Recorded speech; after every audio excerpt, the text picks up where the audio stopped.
ডোডো একটু একটু করে দাঁড়াতে শিখছে। দাঁড়াতে গিয়ে আবার পড়ে গেলে কিছুক্ষণ গম্ভীর হয়ে বসে থাকে, আবার নিজে নিজে দাঁড়িয়ে পড়ে। তাহেরা বেগম এই কয়েকদিন খেয়াল করল মাকে পেয়ে সে পুরোদস্তুর ভালো ছেলেতে রূপান্তরিত হয়েছে। সারাক্ষণ আম্মা আম্মা বলে চেঁচাবে, তার মাকে উত্তরে জি জি বলতে হবে। ব্যাস, সে খেলতে থাকবে। এইটুকুনি বাচ্চা, অথচ মাকে কি আপাদমস্তক চিনে ফেলেছে। তার সাথে সাথে মাকেও কথা বলতে হয় এখন, নইলে চেঁচিয়ে কেঁদে উঠবে। মা ছেলে এখন পুরো বাংলোটা মাতিয়ে রাখে। উনার বেশ ভালো লাগে, চলে যাবে ভাবলেই মন খারাপ হয়ে যায়। ডোডো এখন বাবার কোলে উঠে বসে আছে, বাবার মুখের দিকে এক দৃষ্টে চেয়ে আছে। বাবাকে সে অনেকগুলো দিন পর দেখছে।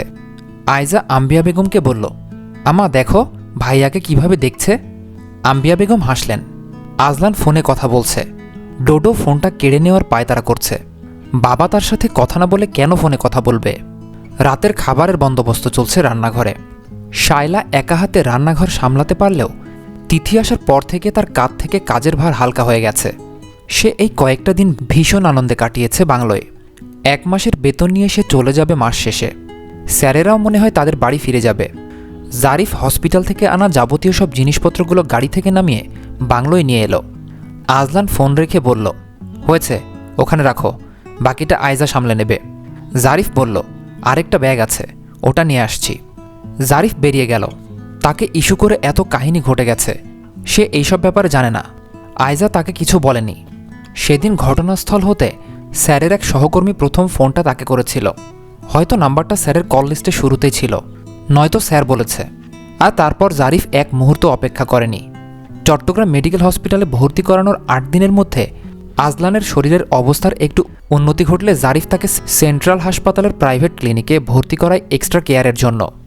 এই যাত্রায় স্যার বেঁচে গিয়েছে, তবে লাংস এখনও দুর্বল, প্রপার ট্রিটমেন্ট নিতে হবে, আর রেস্টে থাকতে হবে আরও 1.5-2 মাস। কিন্তু সেটা আপাতত হয়ে উঠবে কিনা স্যারই জানেন। আজ রাতটা বাংলোয় কাটিয়ে দিয়ে কাল সকাল সকাল বাড়ি ফিরে যাবে সে। তার দায়িত্ব শেষ। বাবা ছেলের মান অভিমান ভেঙেছে অনেক আগে। একমাত্র ছেলেকে জান প্রাণ দিয়ে হলেও সুস্থ করার লড়াইয়ে নেমেছিলেন আফতাব শেখ। ছেলের এমন দুর্দশার কথা শুনে সকল দ্বন্দ্ব ভুলে উদ্ভ্রান্তের মতো তিনি ছুটে গিয়েছিলেন হাসপাতালে। বেডে শায়িত মরণাপন্ন ছেলের মুখ দেখে দ্বিতীয়বার ভাবার ফুরসত পাননি যে এই ছেলের সাথে বহুদিন ধরে ওনার দ্বন্দ্ব চলছিল। মৃত্যু ভয় কত সহজ করে দেয় সব কিছু। সবাইকে চা খেতে দেখে ডোডো কাড়াকাড়ি করছে। আজলানের চা সিগারেট এসব খাওয়া বারণ, যদিও সে জীবনেও সিগারেট নামক জিনিসটা ছুঁয়েও দেখেনি। কিন্তু আফতাব শেখকে সিগারেটখোর বলা যায়। আম্বিয়া বেগম পই পই করে বারণ করে দিয়েছেন সিগারেটের ধোঁয়া গন্ধ কোনোটাই যেন ওনার ছেলের নাকে না যায়। আয়জা ডোডোকে চা খাওয়ানোর জন্য কোলে নিয়ে নিল। কি তৃপ্তি নিয়ে চা খাচ্ছে সে। আজলানের মনে ছিল না সে এভাবে চা খেতে পছন্দ করে। আয়জা চামচে ফু দিচ্ছে, খাওয়ার আগে সেও চামচে ওভাবে ফু দিচ্ছে। আয়জা হেসে খুন, পুরো বাদর একটা। খোশ গল্পের মধ্যে ডোডোর অসুস্থতার কথা উঠল। তাকে হসপিটালে ভর্তি করাতে হয়েছে শুনে আজলান খানিকটা খ্যাপাটে স্বরে বলল, এত ঠান্ডা লেগে গেল কি করে। তাহেরা বেগম বললেন, বাচ্চাদের ঠান্ডা লাগা স্বাভাবিক, মায়েদের ভীষণ সতর্ক থাকতে হয়।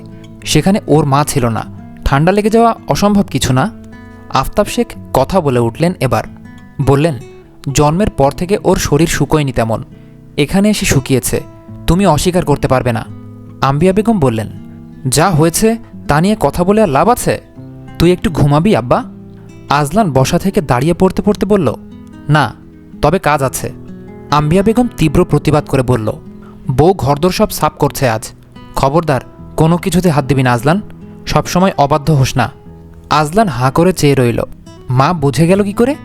আয়জা বলল, হ্যাঁ ভাইয়া, আমি আর ভাবি মিলে সব ঝেড়ে মুছে ধুয়ে পরিষ্কার করে রেখেছি। আফতাব শেখ বললেন, তোমার শরীরের উপর যাতে প্রেশার না পড়ে, সবসময় নিজের মর্জি মাফিক চলা যায় না। আজলান ঘরে চলে যাওয়ার উদ্দেশ্যে পা বাড়াতে গিয়ে আবার থেমে গিয়ে জারিফকে বলল, আমি না বলা অবধি কোথাও যাবে না। জারিফ মাথা নাড়ল। আয়জা তার কোলে ডোডোকে দিয়ে বলল, ফুপি কাজে যায় কেমন? ডোডো আঙুল তুলে বলল, আম্মা। আয়জা তার নাক টিপে দিয়ে বলল, আপনার আম্মা কাজ করছে, যাই দেখে আসি। জারিফ বলল, আমাকে কাল চলে যেতে হবে, স্যারকে একটু বুঝিয়ে বলবে? আয়জা মাথা নেড়ে বলল, আম্মাকে বলবো। আজলান ঘরে গিয়ে বিছানায় বসল। ঘরটা পরিপাটি করে রাখা হয়েছে। ডোডোর দোলনা, খেলনা, বেবি ওয়াকার, কাপড় চোপড়, ওষুধের বক্স ছাড়া আর কিছুই ঘরে দেখা যাচ্ছে না। এই বাংলোর পেছনটা জঙ্গলের মতো, ঝিঝি পোকার ভারী ডাক কান ঝালাপালা করে দেওয়ার মতো। এখন কোনো ব্যাঙগুলোও যোগ দিয়েছে। জানালাটা বন্ধ, মশার কারণে বোধহয় বন্ধ করে দেওয়া হয়েছে। সে উঠে জানালাটা খুলে দিল। দমকা হাওয়া ঢুকে পড়ল ঘরে। আজলান ফোঁস করে একটা ভারী নিঃশ্বাস ফেলে অনেকক্ষণ চুপচাপ দাঁড়িয়ে রইল। তার মধ্যে ঘরে কেউ একজন এমনভাবে এলো যেন মেঝেতে পায়ের ধুলো না পড়ে, এমনভাবে গেল যেন পায়ের শব্দ না হয়। ঠিক এভাবে হাসপাতালের কেবিনেও এমন একজোড়া পা আসা যাওয়া করত, যা আজলান শেখের জানার কথা নয়। রাতের খাবারের বেশিরভাগই ঝাল কম দিয়ে রান্না করা হয়েছে। গত 14 দিন বাংলোতে যেভাবে রান্না করেছে ঠিক সেই নিয়মে। চিংড়ি মাছটা বেশ ঝাল করে রেঁধেছে তিথি, কারণ আজলান চিংড়ি মাছ খায় না। তার মতে চিংড়ি মাছ নয়, পোকা, জলজ অমেরুদণ্ডী প্রাণী। তাছাড়া চিংড়িতে হাজার রকমের অ্যালার্জি, সে ঘৃণা করে চিংড়িকে। তাই তিথির মনে হলো চিংড়িটা সে নিজের মতো রাঁধতে পারবে। বাকি সব রান্না শায়লা রেঁধেছে। তিথি এটা ওটা বাড়িয়ে দিয়েছে। আজলান তেল মশলা বেশি খেতে পছন্দ করে না। আগেও কম খেত, এখন আরও কম। অপরদিকে তিথির পছন্দ তেল চটচটে মাছ মাংস। মাছ মাংসের উপর তেল না ভাসলে, লাল মরিচ আর পেঁয়াজ মশলায় মাখা ঝোলঝাল না হলে খাবার তার মুখে রোচে না। আম্বিয়া বেগমও আগে এমন খেতেন, ছেলের জন্য পছন্দ বদলে ফেলেছিলেন। এখন তিথি রান্না করলে তা বেশ আরামে খান। যদিও তিথির রান্না খুব কম খাওয়া হয়েছে, কিন্তু গত 14 দিন তিথি রেঁধেছে। তাও শায়লার কথা মতো তার হাসপাতালে খাবার নিয়ে গিয়েছে। বেশ ঘন করে ডাল, পেঁপে ভাজি আর মসুর ডাল আর লাউ তরকারি, পটল কিংবা বরবটি ভাজা, ডিম, এসব। মাছ মাংস একদম ছুঁয়েও দেখেনি আজলান। মাংস খাওয়া বারণ ছিল। খাওয়ার ফাঁকে আফতাব শেখ আর জাফর আহমেদ চিংড়ির রান্নার বেশ প্রশংসা করলেন। তিথি আম্বিয়া বেগম আর তাহেরা বেগমকে মাছ মাংস তুলে দিচ্ছিল। তখনই জাফর আহমেদ বললেন, শায়লা, আজ সব রান্না দারুণ মজা হয়েছে। চিংড়িটা 10-এ 11। আজলান শেখ, আপনি এটা মিস করে গিয়েছেন, একবার খেয়ে দেখুন। দেব? আরে কিচ্ছু হবে না, একবার খেয়ে দেখুন। চিংড়ির মাছ আবার মিস করে নাকি কেউ? তিথির ইশারায় শায়লা বাটি সরিয়ে নিয়ে বলল, এটা ম্যাডাম রেঁধেছেন স্যার, আমি নই। বাটিতে শেষ কয়েকটা চিংড়ি ছিল, সেগুলো তাহেরা বেগমের পাতে দিয়ে বাটিটা নিয়ে রান্নাঘরে চলে গেল তিথি। আয়জা চুপচাপ খেতে খেতে মায়ের চোখ বরাবর তাকিয়ে আবার চোখ নামিয়ে নিল। আজলান খেতে খেতে জারিফকে বলল, তুমি কাল ওদেরকে নিয়ে চলে যাচ্ছ? আম্বিয়া বেগম অবাক কণ্ঠে বললেন, তুই যাবি না? যাব, এখন না, কাজ আছে, আমাকে হেডকোয়ার্টারে যেতে হবে একটু। জাফর আহমেদ বললেন, আমি সামলে নেব, তুমি আগে বাড়ি যাও। যদি না যাও তাহলে সবাই এখানে থাকুক। আজলান আর কিছু বলল না। তিথি ডোডোকে নিয়ে ফিরে এলো। বাসনের এক কোনায় 1 চা চামচ ভাত নিয়ে চিংড়ির ঝোল মেখে ডোডোকে হাঁটতে হাঁটতে খাইয়ে দিতে লাগলো। ডোডো ঝাল খেতে ঠোঁট দুটো লম্বা করে উ উ বলল। তিথি গালে চেপে চুমু খেয়ে বলল, মজা? ডোডো মাথা ঝাঁকালো। জাফর আহমেদ বলল, ছেলেও মাথা ঝাঁকিয়ে মায়ের প্রশংসা করছে। আম্বিয়া বেগম বললেন, বেশি ঝাল দিস না বউ, ওর পেট খারাপ করবে। আয়জা বলল, পাতলা খাবার খেলে ওর পেট খারাপ হয় আম্মা, ঝাল খেলে ঠিকই থাকে। ডোডো তিথির কোল থেকে খানিকটা নিচে ঝুঁকে গলা কাত করে চুপচাপ খেতে থাকা আজলানকে ডেকে বলল, পাপ্পা। আজলান সবেমাত্র পানির গ্লাস ধরেছিল মুখের কাছে। ডোডোর এমন ডাক শুনে তার কাশি উঠে গেল তখনই। আম্বিয়া বেগম চেয়ার ছেড়ে ছেলের কাছে ছুটে এসে বুকে পিঠে মাথায় মালিশ করে দিতে দিতে আয়জাকে বলল, পানি দে, এখন কি হবে রে? আজলান কাশতে কাশতে দাঁড়িয়ে পড়ল। তার খাওয়া এমনিতেই শেষ হয়ে এসেছিল। দুর্দান্ত একটা কাশির ধমক ফুসফুস বেয়ে উপরে উঠে আসছে ধীরে ধীরে। সে দ্রুতবেগে হেঁটে ঘরে চলে গেল। ঘরে এসে নিজের ঔষধপত্র খুঁজতে গিয়ে একের পর এক সব ড্রয়ার ধূপধাপ টেনে খুলল। বিছানার বালিশ চাদর তুলে ফেলল। টেবিলের ড্রয়ারটা চেক করল। ঔষধের বক্সটা কোথায় রেখেছে মাথায় আসছে না। কোথায়? কাশির ধমকটা বুকে এসে আটকে আছে। উতলে উতলে উঠছে কাশির বেগ। শ্বাস ছাড়তে কষ্ট হলো। কাশির চোটে চোখে পানি চলে এলো। গলার 2 পাশের শিরা ক্রমাগত ওঠানামা করতে লাগলো। লাংসে বুলেটের আঘাত লাগায় তা এখনও অনেকটা দুর্বল। ডাক্তার নিয়মিত নেবুলাইজার অথবা ইনহেলার ব্যবহার করার পরামর্শ দিয়েছে। কিছুতেই বুকে চাপ সৃষ্টি করা যাবে না। ইনহেলারটা কোথাও খুঁজে পাচ্ছে না সে। কাউকে ডাকার মতো অবস্থায়ও নেই। টেবিলের উপর হতে ঝপাট করে এক গাদা ওষুধ পড়ে গেল। হাঁটু ভেঙে বসে ওষুধগুলো হাত দিয়ে নাড়তে নাড়তে গলা চেপে ধরল সে। চোখ দুটো প্রায় ঝাপসা হয়ে আসছে।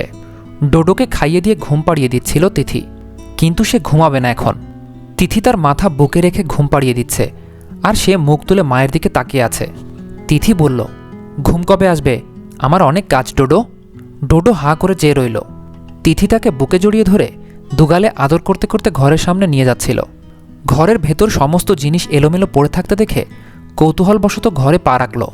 তখনই আজলানকে পাগলের মতো ঔষধ হাতড়াতে দেখে ডোডোকে মেঝেতে নামিয়ে দিয়ে ছুটে গিয়ে ইনহেলারটা খুঁজে আজলানের ঠোঁটের ফাঁকে গুজে দিল। দুঠোঁটে ইনহেলার চেপে ধরে শ্বাসকষ্টকে দমিয়ে রাখার চেষ্টায় রত হলো আজলান। ডোডো হামাগুড়ি দিয়ে আজলানের সামনে এসে বসে বাবার মুখের দিকে চেয়ে রইল। তিথি তাকে বুকে টেনে নিয়ে আজলানের দিকে চেয়ে রইল। আজলান একটু স্বাভাবিক হয়ে আসতেই তিথি ডোডোকে নিয়ে উঠে যাওয়ার সময় আজলান বলল, ডোডো সামনে বসো। তিথি ডোডোকে তার সামনে বসিয়ে দিয়ে বেরিয়ে গেল। পায়ে জোর দিয়ে দাঁড়িয়ে বিছানায় শুয়ে পড়ল আজলান। পাশে ডোডোকেও শুইয়ে দিল। ধীরে ধীরে শ্বাস প্রক্রিয়া চলছে তার। ডোডো তার হাতে থাকা ইনহেলারটা কেড়ে নেওয়ার জন্য ধস্তাধস্তি শুরু করলো তার গায়ের উপর উঠে। আজলান বলল, মহা মুশকিল তো। তিথি এসে এক টানে কোলে নিয়ে নিল ডোডোকে। হাত দুটো চেপে ধরে গালে আলতো করে চড় বসিয়ে বলল, ঘুমা, খুব মারব ডোডো। ডোডো ঠোঁট টানল। তিথি তাকে বুকে চেপে ধরে বিছানার এক কোনায় গুটিসুটি মেরে শুয়ে পড়ল। ঔষধ খেয়ে কড়া আলো নিভিয়ে ডিম লাইট জ্বালিয়ে দিয়ে আজলানও ধীরে সুস্থে শুয়ে পড়ল। বিছানার মধ্যে দুহাত জায়গা এমনি এমনি খালি পড়ে রইল। জারিফ চলে যেতে চাচ্ছিল। আজলান তাই আম্বিয়া বেগমকে বলল, তোমরাও ওর সাথে চলে যাও, আমি কাল পরশু যাব। আম্বিয়া বেগম বললেন, তোর শরীর সুস্থ না, আমরা এভাবে যাব না, কখন কি ঘটে যায়। আজলান বলল, কিছু হবে না, চিন্তা করার দরকার নেই। তাহলে বউ থাকুক, কাউকে দরকার নেই। আফতাব শেখ বললেন, ডোডোর মা কি শেখ বাড়িতে যাবে? আজলান ভ্রুকুটি করে ওনার দিকে চাইলেন। আফতাব শেখ গলা ঝেড়ে কেশে বললেন, যেহেতু আমার পর তুমি ওই বাড়ির উত্তরসূরি, মনে হলো তোমার পারমিশন দরকার। আম্বিয়া বেগম বললেন, ওকে না খোঁচালে তোমার ভালো লাগে না না? আফতাব শেখ হাসলেন, বললেন, খোঁচাখুচিও মাঝে মধ্যে ভালো কিছু বয়ে আনে। কি বলো আজলান শেখ? আজলান বলল, যার ইচ্ছা সে থাকবে, ইচ্ছা না হলে বেরিয়ে যাবে। আফতাব শেখ হেসে বললেন, তো তার ইচ্ছে হয়েছে সে ছেলেকে নিয়ে বাপের বাড়িতে উঠবে, তাহলে উঠুক। আজলান গলায় জোর দিয়ে বলল, না, কারো কোথাও যাওয়ার দরকার নেই, এই বাংলোয় থাকবে। জারিফ, তুমি সাবধানে যেও, গিয়ে আমাকে ফোন করবে। জারিফ খুশি মনে বলল, থ্যাঙ্কস স্যার। সে চলে যেতে উদ্যত হতেই আফতাব শেখ বললেন, আইজার বিয়ের সময় মতো চলে এসো। তোমার স্যার ভালো পাত্র দেখে বোনকে বিয়ে দেবে। এবার আমি শুধু চুপচাপ দেখব, নো ইন্টারফিয়ারেন্স। আম্বিয়া বেগম দাঁতে দাঁত পিষলেন। আজলান বলল, মাঝে মধ্যে অবাক লাগে, আপনার সন্তান হয়ে আমি এত ভালো হলাম কি করে। আফতাব শেখ হো হো করে হেসে উঠলেন। জারিফও হাসল। আরও কয়েকটা দিন কেটে গেছে বাংলোয়। পুরো বাংলো আর বাংলো ভর্তি মানুষ একদিকে, তিথি আর তার বাচ্চা অন্যদিকে। মা ছেলের হাসাহাসি পাগলামি দেখে সবার মন ভালো না হয়ে যাবে কোথায়। ডোডো দ্রুত হামাগুড়ি দিতে জানে। তিথির পিছু পিছু এমন দ্রুত হামাগুড়ি দিয়ে ছোটে যে পাগলা ষাঁড়কেও হার মানাবে। তারপর ধরতে পারলে খামচি দিয়ে নিজের রাগের বহিঃপ্রকাশ ঘটাবে। তিথি পাগলা বলে ডাকলে মাথা ঝুঁকে খ্যাপা ষাঁড়ের মতো তাকাবে। তিথি হেসে খুন। ঘরের দরজার ওপাশে, জানালার ওপারে আর পর্দার আড়ালে দাঁড়িয়ে আজলান শেখ মা ছেলেকে চুপচাপ পর্যবেক্ষণ করে যায়। তাকে দেখামাত্রই মা ছেলে এমন সাধু সন্ন্যাসী হয়ে যায় যা পৃথিবীর অষ্টম আশ্চর্যকেও হার মানাবে। বিদায়বেলা ঘনিয়ে আসতেই জাফর আহমেদ বললেন, আইজার বিয়েতে আমরা দাওয়াত না দিলেও যাচ্ছি। আর হ্যাঁ, ওদের বিয়ের পর আবারও এই বাংলোয় দাওয়াত। বৌমার কিন্তু বেশ লেগেছে এই বাংলোয় থাকতে, তাই না বৌমা? তিথি মাথা দুলিয়ে সম্মতি জানালো। আজলান বলল, সে দেখা যাবে, দেখা যাবেটাবে পরে। বৌমা, তোমাকে বলছি, যখনই মন খারাপ হবে এই মশামাছির আঁকড়ায় চলে আসবে। মশামাছিগুলোকেও কিন্তু তখন বন্ধুর মতো লাগবে। তোমার জন্য সব সময় এই বাংলোটা খোলা। তিথি বলল, আপনারা কিন্তু আগে ভাগে চলে যাবেন। মা, তুমি কিছু বলো আন্টিকে। তাহেরা বেগম বললেন, বাড়ির বউ দাওয়াত দিয়েছে, এটাই হয়েছে, ওনাকে আর বলতে হবে না, আমরা যাব। কিন্তু ডোডোবাবু চলে যাচ্ছে দেখে ভীষণ মন খারাপ হচ্ছে। ডোডো আইজার কোলে বসে চুপচাপ সবাইকে দেখে যাচ্ছে, যেন মনোযোগ দিয়ে সবার কথা শুনছে সে। তাহেরা বেগম তাকে কোলে নিয়ে নিল। ডোডো ওনার কোলে বসে ডাকল, দাদা। সবাই হাসল। তাহেরা বেগম তার গালের সাথে গাল ঠেকিয়ে বলল, দেখেছ, আরও মায়া ফেলছে দাদা ডেকে। আবার এসো দাদু ভাই, তোমরা মা ছেলেকে রেখে দিতে ইচ্ছে করছে আমার। তাহেরা বেগম আর জাফর আহমেদের কাছ থেকে বিদায় নিয়ে সবাই গাড়িতে উঠে বসল। শায়লাকে তার পারিশ্রমিক দিয়ে দিয়েছে আজলান। শেখ বাড়িতে পৌঁছানোর ঘণ্টাখানেকের মধ্যে রমলা চাচি এসে হাজির, সাথে মিষ্টি নিয়ে এসেছেন। ওনার মেয়ের বিয়ে ঠিক হয়েছে। তিথিকে দেখে বুকে টেনে নিয়ে বলল, আমার মাইয়ার বিয়ায় তোমরা থাকবা, আমার ডোডো ভাইও যাবে। তুমি আসছো শুই না, চইলা আইসি। বলছিলাম কি, তোমার জামাই এখন সুস্থ হয়েছে তো? তিথি বলল, তুমি গিয়ে জিজ্ঞেস করো, আমি কেমনে কইতাম? তুমি যাওয়ার পর আমি তারে কত কথা শোনাইছি জানো? জীবনেও তার সামনে দাঁড়ায় কথা বলছি আমি? সেই দিন গায়ে মনে হয় ভূত ভর করছিল, কথা শোনাইয়া মুখ ঝামটা দিয়া চইলা গেছি। বলছি আর জীবনেও আসমুনাই বাড়িতে। তুমি কি তার লগে কথা কও না? কথা থাকলেই তো বলবো। রমলা চাচি ভ্রুকুচকে চেয়ে রইল, বলল, আইসা পরে কথা বলবো নে, যাও বাচ্চা নিয়া ঘরে যাও। তিথি সোফায় বসে থেকে জবাব দিল, এখন ঘরে যাওয়া মানা, পরিষ্কার করছে, অনেক ধুলো জমে আছে। রমলা চাচি মুখ বেঁকিয়ে বললেন, তোমার জামাইটা একটা বদ্ধ পাগল, বুঝলা বউ? মাথা খারাপ পোলা। মানুষ এত জার্নি করে বাড়িতে এসে একটু আরাম করে, আর তোমার জামাই করতেছে ঘর পরিষ্কার। তিথি বোরকাটা খুলে কোলের উপর নিয়ে চুপ করে বসে রইল। আজলান কাশতে কাশতে এলো, ডোডোর উদ্দেশ্যে বলল, ডোডো ঘরে আসতে পারো এবার। ডোডো মিষ্টি খাচ্ছে বসে বসে। বাবার কথা শুনে চোখ তুলে চাইল, হাতের মিষ্টি বাড়িয়ে দিল বাবার দিকে। তিথি তাকে কোলে নিয়ে ঘরে চলে যেতে যেতে বলল, মানুষ কি পাগল হইছে যে তোর লালা খাবে? পাগল তো আমি। ডোডো হাঁ করে চেয়ে রইল মায়ের মুখের দিকে। তিথি অবাক, আজকাল হাঁ করে মুখের দিকে তাকিয়ে থেকে কথা শোনে সে। কি বোঝে আল্লাহ জানে। আজলান টি টেবিলে মিষ্টির কার্টন দেখে বলল, মা মিষ্টি কে এনেছে? রমলা চাচি এসে বলল, আমি আনছি বাবু, ওই আমার রুম্পার বিয়া ঠিক হয়েছে তো তাই। আজলানের ভ্রু কুচকে গেল। রমলা চাচি অপ্রতিভ হেসে বলল, মিষ্টি খাইবা এখন নাকি গোসল কইরা খাইবা? আজলান কেসে বলল, ছেলে কি করে ভালো করে জেনে শুনে দিচ্ছ তো? রমলা চাচি ভড়কে গেলেন, আবার রুম্পার বিয়ে ভেঙে দেবে না তো? আমতা আমতা করে বললেন, পোলা ভালা, পাইপ ফিল্টারের কাজ করে, পয়সা ভালোই কামায়। পয়সা তো এখন ভিক্ষুকও কামায়। ছেলের আকপিস কোনোভাবে ভালো মন্দে রেকর্ড আছে কিনা দেখেছ? বিয়ে একবারই হয়। রমলা চাচি হেসে বললেন, না না, ছেলে বড় ভালো। রুম্পারে পছন্দ করছে স্কুলে যাওয়ার সময়। ওর বয়স 18 হয়েছে? হয়েছে, 19-এ পড়ছে। বিয়াতে তুমি যাইবা না? যাব। ছেলে কি নিচ্ছে? তেমন কিছু না, 2 পদ ফার্নিচার আর 400 বইরাতি। আশেপাশের মাইয়াদের বিয়া দিতে আরও বেশি খরচা লাগছে, সেইখানে রুম্পার জামাই তেমন কিছু নিতাছে না। টাকা পয়সা জোগাড় হয়েছে? হইছে লাখ দুখানেক। আমার মামাতো ভাই ফুপাতো ভাইরা দিতাছে সামর্থ্য অনুযায়ী, কোনো মতে হাতে তুইলা দিতে পারলেই হলো। আজলান বলল, রুম্পার বাবা ভাই কেউ নাই সেটা জেনেও এত কিছু দাবি করলো কেন? রমলা চাচি ভড়কে গেলেন। আম্বিয়া বেগম এসে বলল, ওরমো, রুম্পার বিয়েতে কি চাস তুই? রমলা চাচি একটু জিরিয়ে বাঁচলেন, সাহস করে বললেন, একটা পালঙ্ক আর একটা ওয়াল শোকেস চাইছে ভাবি, ওয়াল শোকেসটা দিলেই হইব। আম্বিয়া বেগম বললেন, আচ্ছা ওটা আজলান দিবে। তোর বড়বাবুর কাছ থেকে কিছু চাস? দেবে। না না, বড়বাবু দোয়া কইরা দিলে হইব। আজলান বলল, ওদের আক্কেল দেখে আমার আক্কেল গুড়ুম অবস্থা।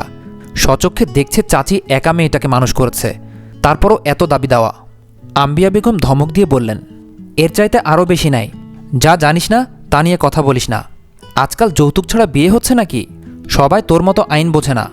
ও যা চাইছে তা দিয়ে দে, মেয়েটা সুখে থাকলেই হলো। আজলান মাথা দুলিয়ে ঘরে যেতে যেতে ভাবল, একজন না আইন বানাতে পারে না ভঙ্গ করতে, মানুষের কবে যে সুবুদ্ধি হবে। বাংলোয় 2টো শাড়ি পরে কাটিয়েছে তিথি। সুটকেসটা তাদের বাড়িতে, সব কাপড় চোপড় সেখানে। পুরো ঘরে ডোডোর জিনিসপত্রে ভরা, অথচ তার কাপড় চোপড় খুঁজলে আর পাওয়া যাচ্ছে না। যেগুলো দামি শাড়ি সেগুলো আজলান শেখের কাবার্ডে। ওই কাবার্ডে বিয়ের পর থেকে হাতও দেয়নি তিথি। আম্বিয়া বেগম এসে বললেন, তোর ভাইকে বল সুটকেসটা যাতে দিয়ে যায়। তিথি বলল, না না, আমি গিয়ে নিয়ে আসবো, ওর এইচএসসি পরীক্ষা চলছে। তুই আবার কখন যাবি? এখন আর কোথাও যাস না। তিথি বলল, একেবারের জন্য যাচ্ছি না, আমার আর যাওয়ার জায়গা আছে। আম্বিয়া বেগম বললেন, আমি তো ড্রাইভার কাকাকে বলবো ও যাতে নিয়ে আসে, তোর মাকে বলে রাখিস। তিথি বলল, তুমি ভয় পাচ্ছ? আম্বিয়া বেগম বললেন, পাচ্ছি কারণ ও যদি অন্য কিছু মনে করে। ছেলে তো আমার, তাই আমি বুঝি কোন সময় কোন কাজ করাটা ঠিক হবে না। তুই এখন বাপের বাড়ি উঠলে ও মনে করবে তুই ওর উপর জেদ দেখাচ্ছিস, আর অশান্তি ভালো লাগে না বউ। তিথি বলল, আচ্ছা কাকাকে পাঠাও। আম্বিয়া বেগম খুশি হলেন, বললেন, আচ্ছা। তিথি ডোডোর হাতটা ধুয়ে দিল বেসিনের পানি ছেড়ে, মুখটা মুছে দিল, তারপর গালে ঠোঁট চেপে বলল, এবার ঘুমা ডোডো, ঘুম ঘুম। ডোডো চোখ বন্ধ করল মিছিমিছি। তিথি হেসে উঠে বলল, অভিনয়টা ভালো জানে পাজি ছেলে। ডোডো খিলখিলিয়ে হেসে উঠল। তিথি তার গালে গাল চেপে ধরে ঘর থেকে বেরিয়ে গেল। বাবা ছেলে অনেকক্ষণ ধরে কথা বলছে। আফতাব শেখ কথা বললেন কম, খোঁচা মারলেন বেশি। আম্বিয়া বেগম তামাশা দেখছেন দাঁড়িয়ে দাঁড়িয়ে। আজলান যদি বলে, আপনার মেয়ের বিয়ে নিয়ে কি ভাবছেন, তিনি উত্তর দেন, সে আমার মেয়ে কম তোমার বোন বেশি। যাকে পছন্দ করেছে সে আমার পরিচিত কম, কিন্তু তোমার পরিচিত বেশি, তাই সব সিদ্ধান্ত তোমার। আমি শুধু পায়ের উপর পা তুলে দেখব। আজলান চুপ করে রইল ওনার এমন উত্তর শুনে। তারপর কিছুক্ষণ ভাবুক হয়ে রইল। পরে জিজ্ঞেস করল, ওর আগে পরে চাকরি হয়ে যাবে, আপাতত বউ পালার মতো পয়সা কামাচ্ছে, সো দেরি করছেন কেন? মেয়েকে পাত্রস্থ করুন। আপনার পেছনে আমি আছি, কি বলেন? আমার পেছনে থেকে লাভ নেই, আমার সামনে থাকো, আমি বরঞ্চ তোমার পেছনে থাকি। আপনি মুরব্বী মানুষ, আপনাকে পেছনে রাখলে বেয়াদবি হয়ে যায় না? আফতাব শেখ হো হো করে হেসে বললেন, তোমার সুবুদ্ধির উদয় হয়েছে দেখে আমি বড়ই সন্তুষ্ট। আজলান বলল, ওকে, তাহলে আমি উঠি, আপনি যাবতীয় ব্যবস্থা করে ফেলুন। মা, তুমি কি কোনো যৌতুক দিচ্ছ তোমার মেয়ের জামাইকে? আম্বিয়া বেগম হতচ্ছাড়ির মতো চেয়ে রইলেন। কোন কথা টেনে খোঁচা মারছে ছেলেটা দেখেছ? পুরো বাপের মতো হয়েছে, বজ্জাত ছেলে। আফতাব শেখ বললেন, যৌতুকে এই বাড়িটা লিখে দেব ভাবছি। আজলান বলল, গুড ডিসিশন, জারিফকে জানিয়ে দিচ্ছি, সে আর যাই হোক একটা চমৎকার মহৎপ্রাণ শ্বশুর পেতে চলেছে। আফতাব সাহেব হেসে উঠল উচ্চস্বরে। তিথি আর আয়জা পাশাপাশি দাঁড়িয়েছিল। তিথি আয়জাকে কনুই দিয়ে গোতা মেরে বলল, ফাইনালি। আয়জা চুপ করে দাঁড়িয়ে রইল। তিথি বলল, মন খারাপ কেন? আয়জা বলল, কত কিছু হয়ে গেল আমার জন্য। ঝড়টা ডোডো আর তোমার উপর দিয়ে গেল, ভাইয়ার উপরও কত বড় বিপদ গেল। তিথি বলল, ওসব কথা বাদ দাও, তোমার উপর আমার কোনো রাগ নেই, কারণ তুমি রাগ করতে জানো না ভাবি। তাহলে তো আরও ভালো, আমার দিক থেকে সব পরিষ্কার। এতদিন ভাইয়ের সেবা করেছ, মনে হয় না সে তোমার উপর রেগে আছে। ওটা বোন হিসেবে করেছি। ভাই অসুস্থ থাকলে কোনো বোন চুপ করে বসে থাকতে পারবে? কিন্তু এত কিছু হয়ে গেল সব আমার জন্য। তিথি বলল, তোমাকে একটা বুদ্ধি দেই, শোনো। আয়জা তার বুদ্ধি কান পেতে শুনল। আজলান হাতের মুঠো বন্ধ করে সোজা হয়ে দাঁড়িয়ে কয়েক কদম হেঁটে বড়সড় শ্বাস ফেলছে আর নিচ্ছে। সে কতটুকু সুস্থ হয়েছে তা হয়তো নিজের ভেতর অনুধাবন করার চেষ্টা করছে। আয়জা পা টিপে টিপে ঘরে এসে দাঁড়িয়ে থাকল। আজলান তাকে পরখ করে ভ্রু কুচকে ফেলল। বলল, কোনো সমস্যা? আয়জা চুপ করে রইল। আজলান বলল, কি বলতে এসেছিস বলে চলে যা। আয়জা বলল, তুমি আমার উপর রেগে আছো? আজলানের ভ্রুগুলো আরও কুচকে এলো। বলল, এত নাটক করে কথা বলা কে শিখিয়েছে? আয়জা ভড়কে গিয়ে বলল, কেউ না, আমার মনে হলো তাই বলছি। মনে হলে সব বলতে হবে কেন? আয়জা আর কোনো কথা না বাড়িয়ে দ্রুত পায়ে বেরিয়ে গেল জিভ কেটে। তিথিকে গিয়ে বলল, তুমি জিও ভাবি, কিভাবে এর সাথে বাকি জীবনটা কাটাবে আমি সেটা ভেবেই মরছি। তিথি বলল, তেড়া জবাব দিয়েছে? হ্যাঁ, আমি ভয়ে পালিয়ে এসেছি। পুরো ইমোশনলেস মানুষ ভাইয়াটা। আমার ভাই কি করে এমন হলো বুঝি না। তিথি বলল, আচ্ছা ওসব বাদ, তোমাকে তো দাঁড়িয়ে বিয়ে দিচ্ছে নাকি? আর চিন্তা কিসের? যাও ফুর্তি করো তোমার ভাইপোকে নিয়ে। আয়জা ডোডোকে ছৌ মেরে কোলে নিয়ে ফেলে বলল, আব্বা, তোমার পাপ্পা কীরকম করে হাঁটে বলো তো? ডোডো উ উ করে কাঁসার মতো অভিনয় করল। তিথি অবাক। আয়জা হেসে উঠে ডোডোর গালে গাল চেপে ধরে আদর করতে করতে বলল, আম্মাকে জিভ দেখাও। ডোডো জিহ্বা বের করে দেখালো। তিথি হাঁ করে চেয়ে রইল। কপাল চাপড়ে বলল, তোর সভ্য বাপ বলবে এসব আমি শিখিয়েছি। আয়জার বিয়ের কথাবার্তা এক বৈঠকে সেরে নিয়েছে আজলান। সে অত ঘুরিয়ে পেঁচিয়ে কথা বলা পছন্দ করে না। জারিফের বাবার গ্রামের বাড়িতে বাড়িঘর আছে, ওনারা বংশধর মানুষ, কিন্তু অভাবের তাড়নায় চাকরি খুঁজতে গিয়ে শহরে ওঠার পর আর গ্রামে ফিরতে পারেননি। বড় ছেলেকে উচ্চশিক্ষিত করিয়েছেন, ছোট ছেলেটা এখন নবম শ্রেণীতে পড়ছে। তিনি এখনও একটা কাপড়ের কারখানায় কর্মচারী হিসেবে কাজ করেন। বেশ আত্মনির্ভরশীল মানুষ। আজলানের কথা তিনি আগে জারিফের মুখে শুনলেও দেখা হয়েছে এই প্রথম। তিনিও সোজাসাপটা কথায় বিশ্বাসী। দেনা পাওনা কথা উঠলে বলে দিলেন, আমি এর আগেও আপনার আব্বাকে বলেছি বিয়েটা ঘরোয়াভাবে হবে। আমার ছেলের এখন ধরাবাঁধা চাকরি বাকরি নেই, তাই আমি কোনো অনুষ্ঠানে যাচ্ছি না। যদি আল্লাহ কখনো তৌফিক দান করেন তাহলে ও একটা ওয়ালিমার ব্যবস্থা করবে। লোক দেখায় কোনো কিছু দিতেও হবে না আপনাদের মেয়েকে। আমার ঘরে মেয়ে নেই ঠিকই, কিন্তু একটা মেয়ের জন্য যা যা আসবাবপত্র লাগে সব আছে। যা নেই তা ধীরে ধীরে ওরা জুড়িয়ে নেবে। আপনাদের যদি তাতে অস্বস্তি থাকে কিংবা আপনাদের মেয়ের ঘর সাজানোর জন্য কিছু দিতে চান, তা আপনাদের মেয়ের সাথে পরামর্শ করে তারপর দেবেন। আগে সে ঘরে উঠুক। আমার মনে হয় না তার বাবার কাছে তার কোনো কিছু চাইতে হতে পারে। আজলান চুপ করে শুনল। জায়গির হোসেনের কথায় সে মোটামুটি সন্তুষ্ট। বলল, আমার বাবা ওনার মেয়েকে কিছু না দিয়ে বিয়ে দেবেন বলে মনে হয় না। সে যাই হোক, সেটা ওনার ব্যাপার। উনি ওনার মেয়ের ঘর সাজিয়ে দিতে চাইলে দিক, আমাদের মধ্যে শুধু কথা হবে বিয়ে নিয়ে। আমি আমার নিকটাত্মীয়দের জানাবো, আপনিও আপনার নিকটাত্মীয়দের জানাবেন। মেয়েকে আপনারা কি দেবেন তা ফয়সালা করে নেবেন নিজেরাই। সময়টা আগামী সপ্তাহের দিকে ফেললে ভালো হয়, কারণ তার পরের সপ্তাহ থেকে আমি ডিউটিতে জয়েন করব, ব্যস্ত হয়ে যাব। এখন ধীরে সুস্থে সবটা সামলে নিতে পারবো। জায়গির হোসেন বললেন, তাহলে সেটাই কথা থাকলো। বিয়ের ধুমধাম শুরু হতে না হতেই বাড়িটা মেহমানে ভর্তি হয়ে গেল। আজলানের ফুফু, খালা, মামিরা এসে পড়েছে। এর আগে ডোডোর আকিকায় এসেছিল সবাই, কিন্তু মেজো ফুপু আসেনি। এবার তিনি এসেছেন, সাথে মেয়েকেও নিয়ে এসেছেন। মেয়েটা কোথাও যায় না তেমন। ঘরের মধ্যে বেশি দিন বন্দী হয়ে থাকতে কার ভালো লাগে। হেনা আপাকে দেখে আয়জা তেমন খুশি না হলেও ভাইয়ার প্রতিক্রিয়া দেখার অপেক্ষায় ছিল সে। একসময় হেনা আপা তাদের বাড়িতে থাকত, তখন দাদিমা বেঁচে ছিল। 10ম শ্রেণী পর্যন্ত পড়েছিল এই বাড়িতে থেকে। ভাইয়া তাকে আর হেনা আপাকে পড়াতো। হেনা আপা ভাইয়ার জন্য পাগল ছিল, ভয় পেত সামনে দাঁড়িয়ে দুটো কথা বলতে, কিন্তু পাগলামির শেষ ছিল না। এমনকি তাদের বিয়ে নিয়ে দুই পরিবারের মধ্যে কথাবার্তাও ঠিকঠাক হয়ে গিয়েছিল। ভাইয়ারও কোনো আপত্তি ছিল না এতে। হেনা আপার প্রতি তার বিশেষ কোনো অনুভূতি দেখা না গেলেও দূরছায়াও করেনি কখনো, না আপার অনুভূতিকে কখনো অসম্মান করেছে। কিন্তু ভাইয়ার চাকরি হওয়ার পর কি যেন হয়ে গেল। দাদিমাও মারা গেল, হেনা আপা কলেজে উঠে গেল, ভাইয়ারও চাকরি হয়ে গেল। দুজন দুদিকে। সেই ফাঁকে হেনা আপা বদলে গেল চোখের পলকে। চোখের আড়াল হলেই কি মানুষ মনের আড়াল হয়ে যায় এত সহজে? কত সহজে হেনা আপা অন্য একজনকে ভালোবেসে ফেলল। এটা আদৌ কি ভালোবাসা ছিল নাকি মোহ? কত সহজে হেনা আপা সেদিন বলে দিল, ওর মতো রোবটের সাথে সংসার করতে পারবো না আমি এর চাইতে ভালো কাউকে পেয়েছি, বেটার কাউকে জীবনসঙ্গী করার রাইট আমার আছে। আমি এবার উপলব্ধি করেছি, আমি এতদিন আবেগের বশে পাগলামি করেছি, কিন্তু ভেবে দেখেছি তোর ভাইয়ের সাথে সংসার করা অনেক কঠিন। একেই সে ওসিডি রোগী, দ্বিতীয়ত ওর এমন মেজাজ, তৃতীয়ত রসকসহীন একটা পাথর। জীবনেও কোনো মেয়ে ওর সাথে সুখী হতে পারবে না, ওর মধ্যে প্রেমিক ভাবটা নেই। আয়জা স্তব্ধ হয়ে গিয়েছিল। বাড়ির কেউ হেনা আপাকে বিয়ে করতে ভাইয়াকে চাপ দিয়েছে এমনও না। ভাইয়া নিজেই রাজি ছিল, কারণ তার যুক্তি ছিল এই, হেনা আপা তাকে ছোট থেকে চেনে, সেহেতু তার সাথে মানিয়ে নিতে পারবে খুব সহজে, যেটা বাইরের একটা মেয়ে কোনোদিনও পারবে না। কিন্তু হেনা আপা তার এই ভরসা বিশ্বাসের মূল্য দেয়নি, বরঞ্চ তার পাগলামি, আবেগ সবকিছুকে মিথ্যা প্রমাণ করে বিয়ের সপ্তাহখানেক আগেই সে প্রেমিকের হাত ধরে পালিয়ে গেল। কিন্তু কপালে সুখ সয়নি। শ্বশুর, শাশুড়ি, ননদের অত্যাচারে বেহাল দশা তার। পালিয়ে বিয়ে করায় কেউ ন্যূনতম সম্মান দেয়নি। স্বামীও গায়ে হাত তুলতে দুবার ভাবে না। এখন 4 মাস হয়েছে বাপের বাড়িতে এসে উঠেছে, স্বামী একবার খোঁজও নেয়নি। মেজো ফুপু এখন এই দুঃখে মরে যান। এটা তো পুরো রসগোল্লা। কি নাম রে ওর? শেখ তাসদিদ আইজান। ওর মা ডোডো ডাকে, এখন আমরাও ডাকি। ডোডোকে আদর করে দিল হেনা, বলল, ওর মাকে তো দেখিনি। আইজা বলল, কাজ করছে, রান্নাঘরে চলো। হেনা বলল, না থাক, এখানে এলে দেখব। ঘরে বসে থাকবে? হ্যাঁ, এক একজন এক এক কথা বলছে, বাদ দে।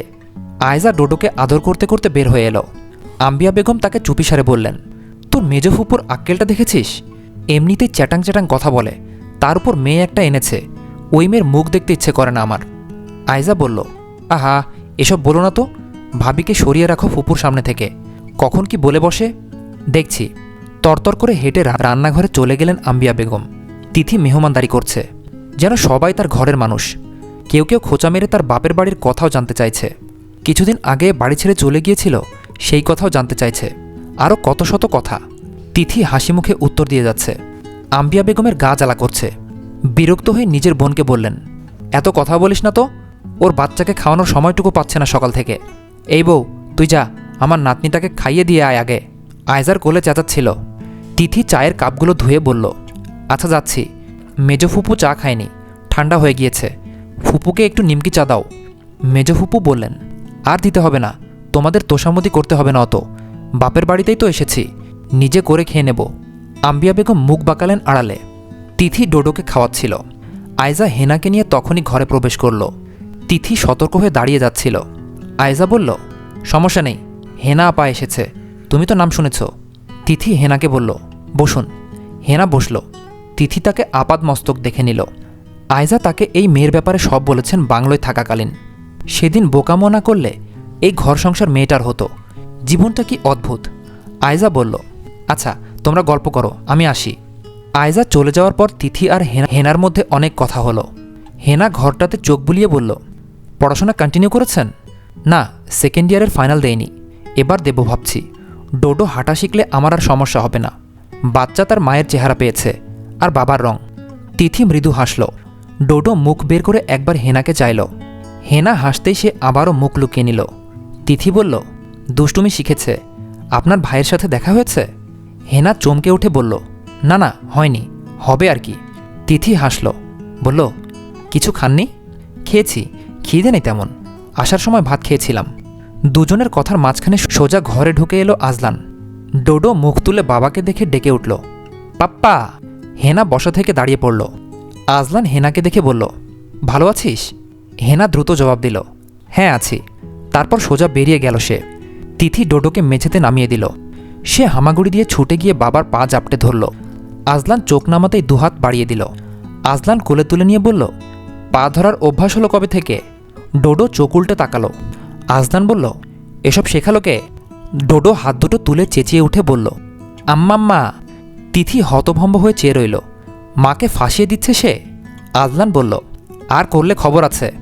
ডোডো হাত দুটো দিয়ে তার মাথার চুল টেনে ধরল। এত শক্ত করে ধরল, ছাড়ার নাম নেই। তিথি কাছে গিয়ে ছাড়ানোর চেষ্টা করল, কিন্তু সে ছাড়ল না। আজলান তাকে বিছানায় ফেলে হাত দুটো শক্ত করে ধীরে ধীরে ছাড়িয়ে নিয়ে মাথায় হাত চেপে কিছুক্ষণ চুপ করে বসে রইল। ডোডো বিছানায় শুয়ে চুপ করে বাবার দিকে চেয়ে হাসতে লাগলো খিলখিলিয়ে। আজলান একটা বড়সড় রুমাল নিয়ে তার হাত দুটো বেঁধে ফেলে বলল, বেশি বাড় বেড়েছ তুমি। ডোডো হাত নাড়াতে না পেরে পা নাড়াতে লাগলো। আজলান তাকে ওভাবে রেখে কাবার্ড খুলে তার শার্ট বের করে গায়ে দিয়ে বেরিয়ে গেল তিথির দিকে চোরা চোখে চেয়ে। সে বেরিয়ে যেতেই তিথি ছুটে এসে ডোডোর গালে চুমু দিতে দিতে বলল, কেমন লাগছে এবার? ডোডো খুলে দিতে হাত বাড়িয়ে দিল। তিথি গিট খুলতে যেতেই আজলান ঘরে ঢুকে খ্যাক করে উঠে বলল, খবরদার বলছি। তিথি গিট খুলতেই থাকলো। আজলান চুপচাপ চেয়ে রইল কিছুক্ষণ। সত্যি সত্যি খুলছে দেখে খপ করে তার হাত ধরে ওড়না টেনে দুহাত বেঁধে ফেলল। তিথি ধস্তাধস্তি করেনি বলে শক্ত করে বাঁধতে সুবিধা হয়েছে। তারপর বাইরে থেকে দরজা বন্ধ করে চলে গেল। তিথি ডোডোর কাছে গিয়ে বসল। দুহাতের মাঝখানে ডোডোকে নিয়ে শুয়ে পড়ে বলল, তোর জন্য আমাকেও শাস্তি পেতে হচ্ছে ডোডো। ডোডো অসহায় মুখ করে শুয়ে থাকল। কিছুক্ষণ পর আয়জা এসে দেখল মা ছেলে দুজনেই ঘুম। সে নাকি সরে কেঁদে বলল, আমার গায়ে হলুদের দিন মা ছেলে ঘুমোচ্ছে, এখন আমি? তখনই মা ছেলের হাত বাঁধা দেখে হাঁ করে চেয়ে রইল সে। আজলান তার পেছন পেছন ঘরে ঢুকে বলল, ঘুমোক, ঘুম থেকে উঠে বাকি কাজ করবে। আয়জা চুপচাপ বেরিয়ে গেল। আজলান প্রথমেই তিথির হাত খুলতে বসেছিল। ওড়নার গিট খুলতে গেল। আর ঠিক তখনই ঘুম ঘুম চোখে তিথির মনে হলো যেন ডোডোকে কেউ একজন তার বুক থেকে তুলে নিয়ে যাচ্ছে ধীরে ধীরে। সে খপ করে আজলানের কলার চেপে ধরে হ্যাঁচকা টান দিল। আজলান মুখ থুবড়ে পড়ল তার উপর। দুজনের মাঝখানে ঘুমন্ত ডোডো চ্যাপটা হয়ে পড়ে রইল। সে ভ্যা ভ্যা করে কেঁদে উঠতেই দুজনের হুঁশ ফিরল। আজলানের নাকটা তিথির কান ছুঁয়ে উঠে গেল। ছাদে গায়ে হলুদের আয়োজন করা হয়েছে। আয়জার কয়েকজন বান্ধবী এসেছে। তারা আর ফুপাতো মামাতো খালাতো ভাইরা মিলে স্টেজ সাজিয়ে ফেলেছে। আজলান জানে এরা এসবে ওস্তাদ। সেখানে যদি কয়েকটা মেয়ে থাকে তাহলে তো কাজ আরও সহজ। কেক চলে এসেছে, পার্লারের মেয়েও চলে এসেছে। পার্লারের মেয়েদের এনেছে তিথি। আজলান শেখ তা শোনার পর আর কিছু বলার জন্য খুঁজে পায়নি। ডোডো এমনিতেই অন্যদিন খেলনা নিয়ে বসিয়ে দিলে খেলে, আজ মায়ের কোল ছাড়তেই কান্না। তিথি গালে দুটো চড় বসিয়ে দিয়ে বলল, সারাক্ষণ ম্যামে করা ছাড়া আর কিছু পারিস না? ডোডো চড় খেয়ে এমন জোরে কাঁদা শুরু করেছে, বিরিয়ানির ডেকচি পাকাতে থাকা বাবুর্চির সাথে কথা বলতে থাকা আজলান শেখ পর্যন্ত থমকে গেল। আবার হলোটা কি? আম্বিয়া বেগম ডোডোকে কোলে নিয়ে ফেলে তিথিকে বলল, আমি ওর বাপকে দিয়ে আসি, দাও। সারাক্ষণ হাওয়া খেয়ে বেড়ানো ছাড়া আর করছেটা কি? সব আমার উপর দিয়ে যাচ্ছে। সেখানে এসেছে ম্যামে করতে, এক চড় দেব। ডোডো ঠোঁট টেনে ফুপিয়ে ফুপিয়ে কাঁদতে লাগলো। তিথি উপহাস করতেই সে আরও জোরে কাঁদতে লাগলো। আজলান এসে বলল, কি হয়েছে, সমস্যা কি? ওকে এভাবে কাঁদাচ্ছ কেন? তিথি মুখ ফিরিয়ে নিল। আম্বিয়া বেগম বললেন, ওর মাকে জ্বালাচ্ছে, ওকে একটু রাখ। আর কারোর কোলে যাচ্ছে না। কতজন নিতে চাইল, তোর ছেলে কারোর কোলে যাবে না। আজলান হাত বাড়িয়ে ডোডোকে কোলে নিয়ে নিল। ডোডোর কান্না তারপরও থামে না। মা তাকে বকেছে, তাই মাকে আদর করে দিতে হবে, তার আগে কান্না থামবে না। আজলান তাকে শান্ত করানোর জন্য হাতের ঘড়িটা খুলে দিল। ডোডো সেটা দেখে কান্না থামিয়ে হাতে নিল। তার পরপরই ঘড়িটা ভারী হওয়ায় টুপ করে ফেলে দিল নিচে। আম্বিয়া বেগম আটকে উঠলেন। ডোডো চেঁচিয়ে কেঁদে উঠল পুনরায়। আজলান হতভম্ব, এই ছেলে কি শুরু করেছে? তিথি আর না পারতে ডোডোকে কোলে নিয়ে হনহনিয়ে যেতে যেতে বলল, বাপের মতো হয়েছে। আজলানের ভুরু যুগল দ্বিগুণ কুঁচকে গেল। আম্বিয়া বেগম তা দেখে বললেন, হয়েছে, আর ওদিকে অমন করে তাকিয়ে থাকতে হবে না, ভুল কিছু বলেনি। যেতে যেতে শেষের কথাটা একটু আস্তে বলেছেন উনি। আজলান যদিও শুনেছে, কিন্তু প্রতিক্রিয়া দেখানোর ফুরসত পায়নি। আজলান ঘড়িটা তুলে দেখল কাঁচ ভেঙে গিয়েছে। চকারান্ত শব্দ করল সে মুখ দিয়ে। আফতাব শেখ এসে বললেন, বিরিয়ানি মনে হচ্ছে ভীষণ ঝাল হবে। আজলান অতিষ্ঠ এই মানুষটার জ্বালায়। কিছুক্ষণ আগে এসে বলল মশলাপাতি কম হয়েছে, মাংস কম পড়েছে, এখন এসে বলল ভীষণ ঝাল হবে। অসহ্য। গটগট পায়ে হেঁটে সেখান থেকে চলে গেল সে। যে জন্ম দিয়েছে সে শান্তি দেয় না, যাকে জন্ম দিয়েছে সে বুঝবে কি করে এত যন্ত্রণা সহ্য করা যায় না। হলুদ সিল্ক কাতানের মৌচাক শাড়ি পরেছে তিথি, চুলে ফুলের মালা পরেছে। পার্লারের মেয়েগুলো তাকে সাজিয়ে দিয়েছে, ঠোঁটে লিপস্টিক পরিয়ে দিয়েছে। আম্বিয়া বেগম বললেন, ভালো লাগছে দেখতে, আমার নাতিটাকে একটা নতুন দেখে গেঞ্জি পরিয়ে দে। তিথি ডোডোকে উপুড় করে ধরে বলল, ডোডো, আম্মাকে কেমন লাগছে বল। ডোডো তার নাক কামড়ে দেওয়ার জন্য ঝুঁকে এলো। তিথি ঝাড়ি মেরে বলল, সবসময় ফাইজলামি করতে থাকে, মার খেয়েছিস বেশিক্ষণ হচ্ছে না, আবারও দুষ্টুমি করছিস। ডোডো ঠোঁট টানল। তিথি আদর করে বলল, আচ্ছা আর বকবো না, আমার ছেলের মতো লক্ষ্মী ছেলে আর দুটো নেই। আজলান ডার্ক গোল্ড কালারের একটা পাঞ্জাবি গায়ে দিয়েছে। ডোডোকে একটা ওই রঙের টি শার্ট পরিয়ে, পায়ে জুতো পরিয়ে, মাথায় হ্যাট পরিয়ে দিয়েছে। ডোডো হ্যাট খুলে দূরে ছুঁড়ে মারল। আজলান ধমক দিয়ে হাতে একটা ঘড়ি পরিয়ে দিল। তারপর বলল, দুষ্টুমি করলে মারবো আইজান। ডোডো হাতের বাঁধা ঘড়িটা কামড়াচ্ছে। আজলান চিরুনিতে পারফিউম স্প্রে করে চুল আঁচড়ালো। হাতে ঘড়ি পরতে পরতে ডোডোর কাছে এসে দেখল ঘড়িটার মধ্যে অন্য হাতটাও ঢুকিয়ে বসে আছে সে। রাবারের ঘড়ি হয় হাতটা ঢোকাতে সহজ হয়েছে। আজলান কোমরে হাত দিয়ে ওর দিকে চেয়ে রইল। ডোডো তার দিকে চোখ তুলে চেয়ে রইল। তিথি দরজার পাশে দাঁড়িয়ে দেখল তাদের বাপ ছেলের কাণ্ড। এমনভাবে বাবার দিকে তাকিয়ে আছে, মায়া না লেগে যাবে কোথায়। আজলান কোলে তুলে বলল, এত জ্বালালে আমি যাব কোথায়। ডোডো তিথিকে দেখে ফেলেছে। আম্মা বলে চিৎকার দিল তক্ষুনি। আজলান ঘাড় ফিরিয়ে তাকে দেখল। তিথি মুখ পাশ করে দাঁড়িয়েছে। আজলান ঘর থেকে বের হতেই সে ঘরে ঢুকল। খাওয়া দাওয়ার পর্ব চুকে গিয়েছে। আজলান যত কেজি চাউল তত কেজি মাংস দিয়ে বিরিয়ানি করেছে। সবাই খেয়ে বেশ প্রশংসা করছে। আফতাব সাহেব বুক ফুলিয়ে সবাইকে বলে বেড়াচ্ছেন, আমার ছেলে কাঁচা কাজ করে না, ও চেয়েছে এমন হোক। আজলান ভাবল, কেমন পোল্টিবাজ লোক তার নিজের বাবা। খাওয়া দাওয়ার ঝামেলা চুকে যাওয়ার পর স্টেজে কেক কাটতে উঠেছে অবিবাহিত মেয়েগুলো। গান বাজনা করছে সবাই মিলে। আজলানের এসব পছন্দ নয়, কিন্তু পোলাপানগুলোকে বারণ করতে যেতেই আম্বিয়া বেগম বাধা দিয়ে বললেন, ওরা বিয়েবাড়িতে ঘুমানোর জন্য আসেনি, আনন্দ করতে এসেছে, খবরদার কিছু বলবি না। আজলান পেছনে হাত ভাঁজ করে আয়জাকে দেখতে লাগলো। সাজানোর পর তাকে আর চেনা যাচ্ছে না। যদিও সাজটা কুৎসিত হয়েছে বললে বাড়িয়ে বলা হবে, কিন্তু নিজের চেহারা বোঝানো গেলে সেজে লাভ কি। আতিফাকে একদমই চেনা যাচ্ছে না। তার উপর খেপে গেলে আতিফা বলল, ভাবির চেহারা তো পাল্টায়নি, আমাদের চেহারা ওরকম, তাই চেঞ্জেস এসেছে, সবার ফেস কাটিং একরকম না। আজলান বলল, তোর বর তোকে চিনতে পারছে? এতক্ষণ ধরে এসব সাচ্ছি সবাই মিলে। আতিফা গাল ফুলিয়ে দাঁড়িয়ে রইল। আম্বিয়া বেগম এসে সবটা শুনে বললেন, তুই তোর বউয়ের পাশে গিয়ে বসে থাকতো, ওদের দেখিস না তুই। আজলান বলল, তোমাদের সাথে কথা বলে কোনো লাভ নেই। তিথি পার্লারের মেয়ে দিয়ে হেনাকেও সাজিয়েছে। সে লজ্জায় বের হচ্ছে না ঘর থেকে। সবাই এক এক রকম কথা বলছে। তিথি তাকে টেনে নিয়ে এলো, বলল, লজ্জা পেলে সবাই আরও লজ্জা দেবে, ওসব বাদ দেন তো। হেনা আতিফার মেয়ে আভিরাকে নিয়ে তিথি স্টেজে উঠেছে। ডোডো তিথির কোলে। কেক এখনও পুরোটা অক্ষত রয়ে গেছে। চোখের পলকে ঘটে গেল এক দুর্ঘটনা। ডোডো এক লাফ দিয়ে থাবা বসিয়ে দিল কেকের উপর। সবাই হইচই করে উঠল। তিথি হাতটা খপ করে ধরে ধীরে সুস্থে বের করে এনে ধমক দিয়ে বলল, এটা কি করলি ডোডো? ডোডো কেক মাখা হাতটা মায়ের দিকে বাড়িয়ে দিল। তিথি হাতটা থেকে কেক খেয়ে নিয়ে বলল, তোর ফুপুকেও দে। ডোডো আয়জার দিকে হাত বাড়িয়ে দিতেই আয়জাও একটু করে খেয়ে তার গালে আদর করে দিয়ে বলল, আব্বা সব শেষ করে দিয়েছে। তিথি তাকে নিয়ে নেমে এলো। ডোডো গালের ভেতর হাতটা রেখে কেক খেতে খেতে আবারও তিথির দিকে বাড়িয়ে দিল। তিথি বলল, তোর বাপকে খাওয়া তো লালা, বজ্জাত ছেলে। ডোডো ঠোঁট টানল। তিথি ওকে নিয়ে নিচে নামতে যাবে তখনই আজলান তাকে ডাকল, আইজান এখানে এসো। তিথি তাকে নিয়ে এলো। আজলান তাকে বাহবা দিয়ে বলল, দারুণ কাজ করেছ। ডোডো তার কোলে ঝাঁপ দিল।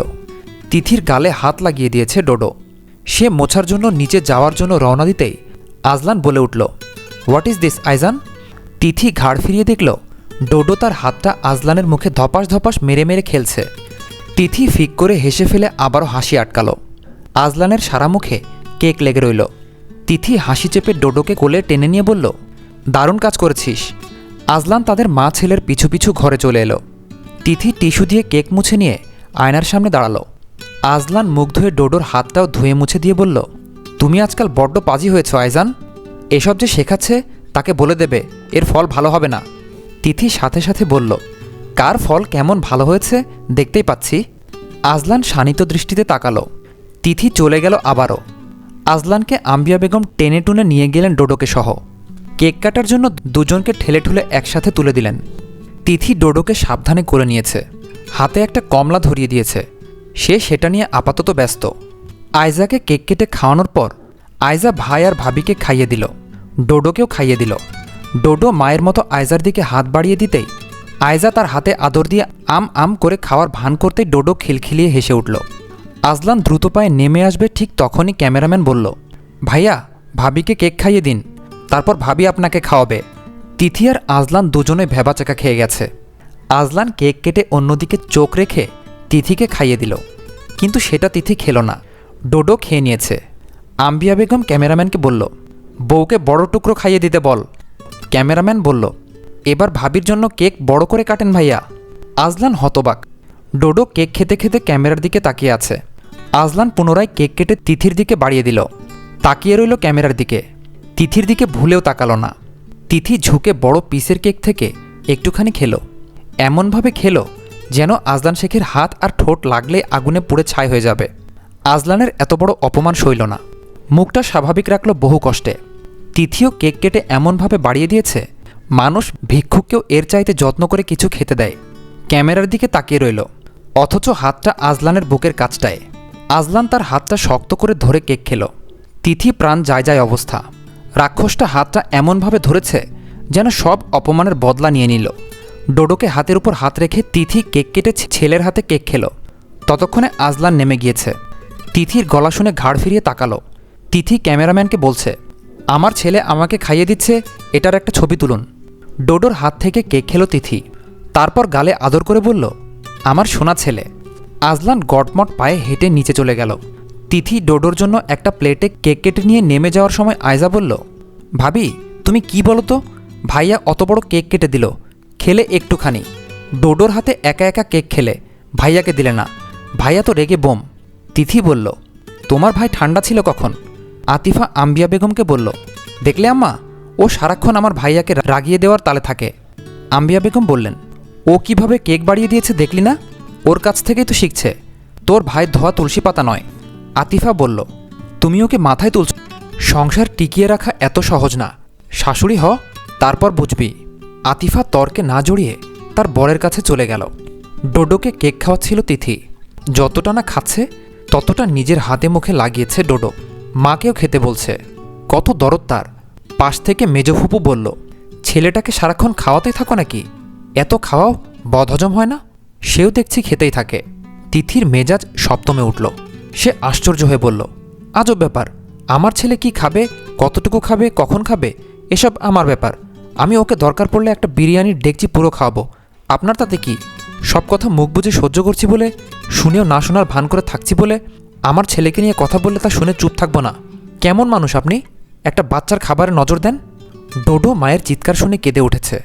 মেজফুপু আম্বিয়া বেগমকে উদ্দেশ্য করে বললেন, দেখছো ভাবি, তোমার ছেলের বউ কেমন সুরে কথা বলে? আমি আগেই ভেবেছি এই মেয়ে এত ভালো হয়ে গেল কিভাবে, এখন আসল রূপ বেরিয়ে এলো। আম্বিয়া বেগম বলল, কি হলো রে আবার, কে কি বলছে তোকে? তিথি রাগে ফুঁসছে। মেজফুপুর আহাজারিয়ার বিলাপ শুনে জড়ো হয়েছে সবাই। তিথিকে বললেন, ফকিন্নির মেয়ের বড় ঘরে বিয়ে হলেও কি মুখের ভাষা পরিবর্তন হয়? একটা জুটছিল আমার ভাইয়ের কপালে, আরেকটা জুটছে আমার ভাইপোর কপালে। কি ভাষা! কোথাকার বস্তি ছোট লোকের মেয়ে। সামান্য কথা জিজ্ঞেস করছি, সে উত্তর কিভাবে দিল দেখলে সবাই। সবার বাকবিতণ্ডার মধ্যে সবার পেছনে এসে দাঁড়ালো আজলান। জলদগম্ভীর স্বরে কি হয়েছে জিজ্ঞেস করতেই মেজফুপু ছুটে এসে বলল, তোর বউ কি ভাষায় কথা বলছে জানিস? আমি কি এত অপমানিত হওয়ার জন্য আসছি নাকি এতদিন পর? এই মেয়ের সাথে তুই ঘর করিস কেমনে? কি মুখের ভাষা! আমি শুধু বললাম, এতটুকুনি বাচ্চাকে এসব খাওয়ানোর কি দরকার? এত খাওয়ালে বদহজম হবে। শুনেছি ওর এমনিতে মাঝে মধ্যে পেট ব্যথা হয়। মাগো মা, তোর বউ খেপে গেল আমার উপর, যেন আমার উপর তার অনেক ক্ষোভ। মেয়ে তো আমিও পেটে ধরছি, মুরব্বির মুখে মুখে এমন জবাব তো ও দেয় না বাপু। তিথি রাগ, ক্ষোভ, দুঃখ নিয়ে টলমলে চোখে আজলানের দিকে চেয়ে রইল। চোখ দিয়ে যেন আগুনের স্ফুলিঙ্গ বের হচ্ছে।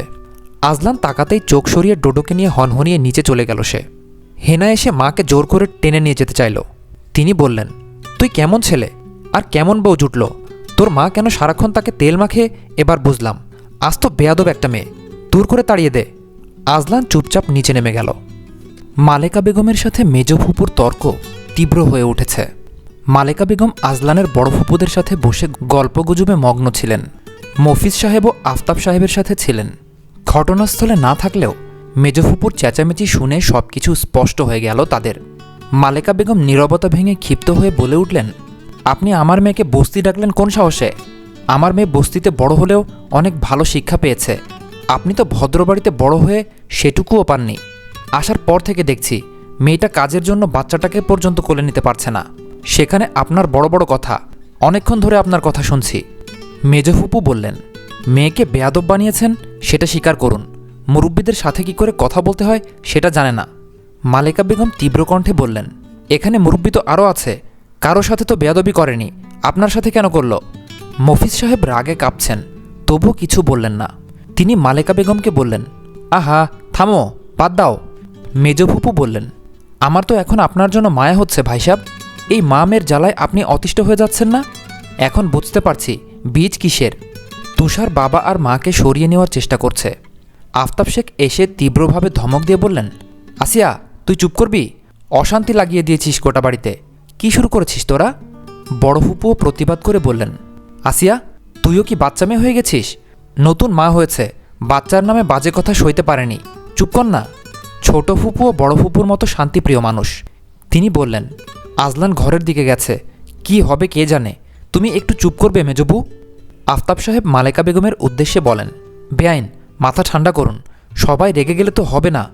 হেনা তোর মাকে নিয়ে যা, আসিয়া ঘরে যা, আর কোনো কথা নয়। মেজ ফুপু বিড়বিড় করে বললেন, কোথা থেকে আত্মীয় করেছে আল্লাহ জানে, পুরো ন্যাংটার গোষ্ঠী। তুষার ঘাড় ঘুরিয়ে আসিয়া বেগমের দিকে তাকালো। মালেকা বেগম তাকে টেনে নিয়ে গেলেন। তুষার বলল, আম্মা আপাকে বাড়ি নিয়ে চলো, এখানে এক মুহূর্ত থাকবো না আমি, আপাকেও রাখবো না, এখানে সব কটা আপার সাথে খারাপ ব্যবহার করে। আয়জা বলল, তুষার মাথা ঠান্ডা করো, ভাবির সামনে এসব বলো না। তুষার উত্তেজিতভাবে বলল, আপাকে যা ইচ্ছা তাই বলল ওই মহিলা, দুলাভাইও কিছু বলল না। আপাকে সবাই এভাবে কথা শোনায় নাকি? আয়জা শান্তভাবে বলল, তুমি শান্ত হয়ে বসো ভাইয়া, সব ঠিক হয়ে যাবে। মফিজ সাহেব অস্থিরভাবে পায়চারি করতে করতে বললেন, গোলামের ফুটটা কিছু বলল না আমার মেয়ের হয়ে, আমি ওকে ছাড়ব না। আজলান ঘরে ঢুকতেই দেখতে পেল তিথি ডোডোকে বিছানায় বসিয়ে কাপড় চোপড় গুছিয়ে নিচ্ছে। সে হতবাক হয়ে গেল, মাথায় একাধিক প্রশ্ন উকি দিচ্ছে। কি করতে চাইছে মেহবুব? বিস্ময়ভরা কণ্ঠে প্রশ্ন করল, কি করছো তুমি? তিথি ধীরে ধীরে ঘাড় ঘুরিয়ে তাকালো তার দিকে। তার চোখে যেন রাগের স্ফুলিঙ্গ ছড়িয়ে পড়ছে। এমন দৃশ্য দেখে আজলানের মনে ভীতির শিহরণ জাগিয়ে তুলেছে। আবার বাড়ি ছেড়ে চলে যাবে নাকি? আশ্চর্য। ঠিক তখনই আয়জা আর আম্বিয়া বেগম ঘরে এসে দাঁড়ালো। তাদের চোখে উদ্বেগের ছায়া। ডোডো বিছানায় বসে নিজের ছোট্ট চোখ দিয়ে মা আর বাবার দিকে তাকাচ্ছে। তার সরল দৃষ্টিতেও অস্থিরতা স্পষ্ট। মায়ের চেঁচামেচি শুনে সে ভড়কে গেছে। সে ছোট্ট করে আম্মা ডাকল। তিথি শুনল না। আজলান এগিয়ে গিয়ে ব্যাগটা কেড়ে নিয়ে বলল, আমার সাথে কথা বলো তুমি। তিথি তার চোখের দিকে তাকালো, বলল, তুমি আমার সাথে একটাও কথা বলবে না, সব সময় আমাকে শাসন করতে চলে আসো, অথচ তোমার বাপের বোনকে কিচ্ছু বলতে পারোনি মুখের উপর। আজলান তাকে শান্ত হতে বলে বলল, বাড়ি ভর্তি মানুষ, এখন কি করব আমি? তিথির চোখে ক্রোধ মিশ্রিত জল। সে ব্যাগটা টেনে নিয়ে বলল, এই বাড়ি ভর্তি মানুষের সামনে তোমার ফুপু আমাকে অপমান করে যা ইচ্ছা তাই বলেছে। আমাকে সারাদিন বলে গেল, আমি কিচ্ছু বলিনি। এখন সাহস পেয়ে আমার ছেলেকে বলছে। আমি এক মুহূর্তও এই বাড়িতে থাকবো না। দরকার পড়লে ভিক্ষা করে খাবো, নইলে চায়ের দোকানে কাজ করে খাবো, কিন্তু তোমার সাথে আমি থাকবো না। আয়জা এসে বলল, ভাবি একটু শান্ত হও। ঘরটা থমথমে হয়ে উঠেছে। ডোডো কান্না করছে। ছোট্ট হাত দুটি বাড়িয়ে আয়জার কোলে উঠতে চাইল সে। তাকে সপাটে চড় বসিয়ে তিথি বলল, চুপ করে বস, দরদ দেখাবি না, এখানে কেউ তোর আপন নয়। তুই খাচ্ছিস, এটাতেও অনেকের সমস্যা। তোর মা তো কখনো খাবার দেখেনি, বস্তি থেকে উঠে এসেছে, তুই সেই বস্তির ছেলে হয়ে এত ভালো মন্দ খাবি কেন? ডোডো তার মায়ের চড় খেয়ে হাউমাউ করে কাঁদতে শুরু করলো। তাকে কাঁদতে দেখে আম্বিয়া বেগমের ধৈর্যের বাঁধ ভেঙে গেল। তিনি চড়া গলায় বললেন, তুই তোর জামাইয়ের উপর রাগ করছিস ভালো কথা, আমার নাতির গায়ে কেন হাত দিচ্ছিস? এটা কি তোর বাপের বাড়ি থেকে এনেছিস? ডোডোকে কোলে তুলে নিয়ে শান্ত করতে লাগলেন তিনি। আজলান মায়ের দিকে তাকিয়ে শান্ত গলায় বলল, মা তোমরা এখন যাও, ঘর খালি করো। আজলানের কথা শুনে সবাই ঘর থেকে বেরিয়ে গেল। তিথির রাগ তখনও মাথার ভেতর আগুনের মতো জ্বলছিল। সে সোজা আজলানের দিকে তাকিয়ে বলল, এসব নাটক বন্ধ করো, ঘাড় ধাক্কা দিয়ে তো শুধু আমাকেই বের করতে পারো তুমি। তোমার শক্তি শুধু আমার উপর দেখাও। কারোর মুখের উপর দুটো কথা বলার সাহস আছে তোমার? শুধু আমাকে জব্দ করতে শিখেছ। এই ছোটলোক বস্তি তোমার সাথে থাকবে না আর। দুটো ডাল ভাত আমার জুটে যাবে। আজলান শান্ত থাকার চেষ্টা করল। সে তিথির হাত ধরে থাকল। তিথি ঝাঁকিয়ে হাত ছাড়ানোর চেষ্টা করল। আজলান ধীরে বলল, রাগের মাথায় কোনো সিদ্ধান্ত নিও না মেহবুব। তিথির ক্ষোভ কমল না। সে আরও জোরে হাত ঝাঁকিয়ে বলল, এতগুলো মানুষের সামনে আমাকে এতগুলো কথা শোনালো, তুমি একটা কথাও বললে না? আমি এই বাড়িতে শুধু ভালো মন্দ খাওয়ার জন্য পড়ে আছি? আজলান কণ্ঠ উঁচু করে বলল, কি বলবো আমি? ফুপুকে বের করে দেব, তাও এতগুলো মানুষের সামনে? বিয়েটা চুকে যাক, আমি বলবো ফুপুকে। তিথি ক্ষিপ্ত হয়ে তৎক্ষণাৎ বলল, কি বলবে? আমার বউকে আর বস্তি ডেকো না এটা বলবে, নাকি আমার বাচ্চার খাবারে নজর দিও না বলবে? কোনটা? আজলান তিথির উত্তেজনা দেখে শান্তভাবে বলল, মেহবুব তুমি বাড়াবাড়ি পর্যায়ে নিয়ে যাচ্ছ ব্যাপারটাকে। তিথি চোখ মুছে বলল, আমি চলে যাব আমার ছেলেকে নিয়ে, যাবই। আজলান তার হাত ছেড়ে দিল, চুপচাপ দাঁড়িয়ে রইল। তিথি তাড়াতাড়ি কাপড় চোপড় গুছিয়ে নিচ্ছে। আয়জা ঘরের বাইরে উকি দিয়ে তা দেখে আম্বিয়া বেগমকে বলল, আম্মা ভাবি সত্যি সত্যি চলে যাচ্ছে। তার কণ্ঠে কান্না স্পষ্ট। ফুপুর উপর তার রাগ হচ্ছে। আফতাব সাহেব এসে তিথির পাশে দাঁড়ালেন। তিথি আফতাব সাহেবকে দেখে চুপচাপ কাপড় ভরতে লাগল। আফতাব সাহেব বললেন, বৌমা সব কিছু কানে নিতে নেই। তিথি তার দিকে ফিরিয়ে বলল, কানে নিয়েছি? সকাল থেকে অনেক কিছু বলে গেল আপনার বোন, কিচ্ছু কানে তুলিনি। তাই বলে একটা বাচ্চার খাবারে নজর দেবে? মানুষ আর কতক্ষণ সহ্য করবে? যাই বলো বাবা, তোমার এই ছেলের সাথে আমি আর থাকবো না। ও মনে করেছে দুটো ভালো মন্দ খাওয়ার জন্য, ভালো থাকার জন্য আমাকে এখানে পড়ে থাকতে হচ্ছে। ও যা মনে করে ওর আত্মীয়রাও মনে করে। আফতাব সাহেব বললেন, আমি এক অকাল কুষ্মাণ্ড জন্ম দিয়েছি, সেটা তুমি আজ নতুন করে জানছ না। আজলান বাঁকা চোখে ওনার দিকে তাকালো। তিথি দৃঢ়ভাবে বলল, না না আমি থাকবো না। আম্বিয়া বেগম হতাশ হয়ে বললেন, আজলান তুই কিছু বলবি না? ও সত্যি সত্যি চলে যাচ্ছে। আজলান ফুঁসে উঠে বলল, ও চলে যেতে চাইলে আমি কি করব? আমি তো আর ওর মতো হুটহাট সিদ্ধান্ত নিতে পারি না। নিতে পারলে সব মিটে যেত। ও যা চাইছে তা যখন পারছি না, তখন ওর সিদ্ধান্ত মেনে নেওয়াটাই ভালো। তিথির এই অবস্থা দেখে আয়জা তাড়াতাড়ি তার ব্যাগটা কেড়ে নিল। ব্যাগটা বুকের সাথে জড়িয়ে ধরে বলল, ভাবি তুমি এভাবে যেও না প্লিজ। তুমি চলে গেলে এত সব কে সামলাবে? তিথি অশ্রু সংবরণ করে বলল, হ্যাঁ তোমারও তো একই চিন্তা। ভাবি চলে গেলে এত কাজ কে করবে? এত ঝামেলা কে সামলাবে? ভাবির অপমানে তোমার কিছু যায় আসে না। ছোট লোককে ছোট লোকই তো বলেছে। তিথির চোখ থেকে রাগ মিশ্রিত জলের ধারা গড়িয়ে পড়ল। আফতাব শেখ তিথির এই অবস্থা দেখে মাথায় হাত রেখে বললেন, আমি ওকে বকে এসেছি। ও আমার মা বাবার বেয়াদব সন্তান। আমারও এমন একটা আছে, কি করব এদের নিয়ে বলো? আজলান কিছু বলতে চাইল, কিন্তু বলল না। আফতাব শেখ তিথিকে বুঝিয়ে বললেন, তুমি যদি এখন চলে যাও তাহলে তোমার জায়গাটা নড়বড়ে দেখাবে সবার সামনে। এটা তোমারই বাড়ি। তুমি যদি শক্ত হাতে এই সংসারের হাল ধরো, এরপর থেকে কেউ তোমাকে ছোট লোক বলার সাহস পাবে না। আমরা মরে গেলে তোমার ফুপু শাশুড়িদের তোমার কাছে আসতে হবে। ওদের আর ভাই নেই, ভাইপোর বউও নেই। তিথি দৃঢ়ভাবে বলল, আমাকে আটকে রাখার জন্য এখন এসব বলবেই। তোমার বোনকে এমনটা বললে সে বলবে এটা তার বাপের বাড়ি। আমাকে বুঝতিও না। আম্বিয়া বেগম এবার ধমকের স্বরে বললেন, তুই এখনও কিছু বলবি না আজলান? আজলান এবার ক্ষোভের চাপে রেগে গিয়ে বলল, আশ্চর্য, এখন কি ওর পায়ে ধরতে হবে আমাকে? হাত ধরে অনুরোধ পর্যন্ত করলাম, ও শুনছে না আমার কথা। যাক, দিয়ে যাও ডোডোকে। মালেকা বেগম ঘরে প্রবেশ করে বললেন, এই তিথি বোরকানে, তোর আব্বা সিএনজি নিয়ে এসেছে। আম্বিয়া বেগম অসন্তোষ প্রকাশ করে বললেন, আপনিও মেয়ের পাগলামিতে সায় দিচ্ছেন বেআইন? মালেকা বেগম পাল্টা বললেন, কি করব, আপনার ছেলের উপর যথেষ্ট ভরসা রেখেছি।